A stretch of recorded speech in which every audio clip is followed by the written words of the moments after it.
Magandang araw mga amigo. Ngayon tayo magpapalit ng aking langis sa aking motor. Ngayon tuturo ko sa inyo kung paano ito gawin.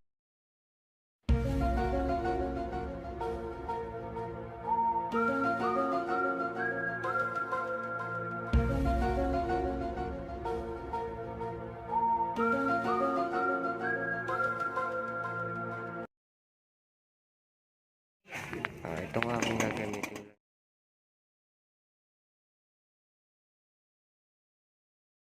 automatic.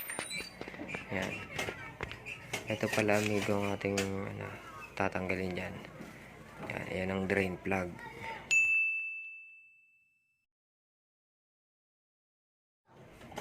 Kita naman diba? Meanwhile, Yan, para mabuksan natin ang ating drain plug, kailangan natin gumamit nito.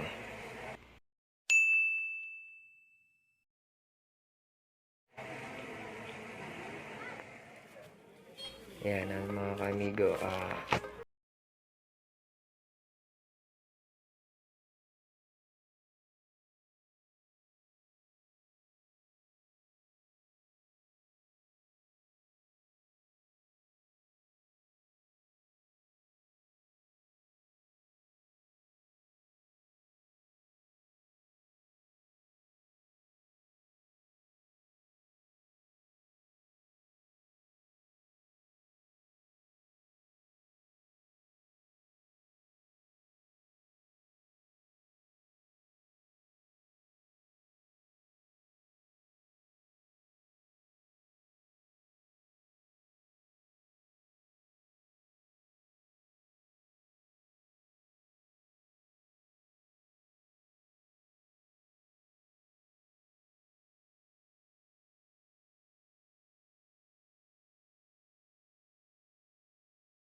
Susunod yung pagpalit ng langis. Kasi baka ma-loose thread din yan eh. Pag sobrang higpit yan.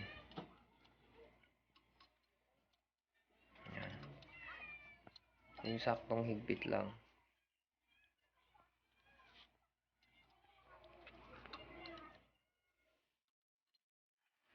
Saka nga pala mga amigo. Huwag naman yung sobrang luwag kasi matatanggal yan eh kapag nagbabibrate. 2,000 years later. Yan, dahan nyo lang yung pamalit langis. Buksan nyo na to.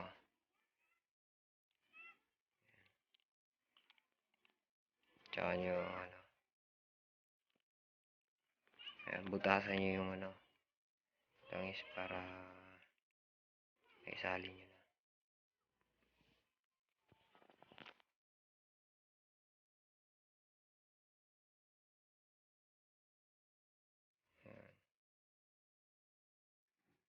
Dahan-dahan, yung sa akin pala, 800 ml lang.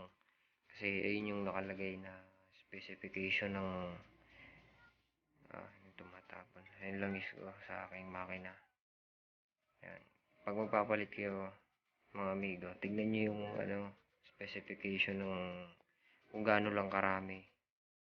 Kasi may nabibiling tag-1 litro, hindi po pwede yun. Dapat yung lang, yung tama lang na sa motor nyo, sa makina nyo.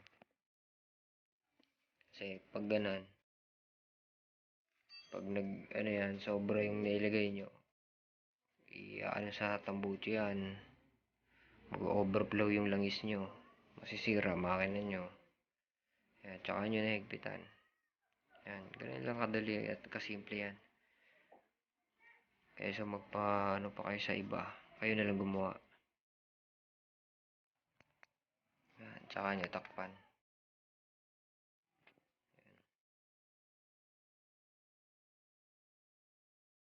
Diba, napakadali lang. Napakasimple lang.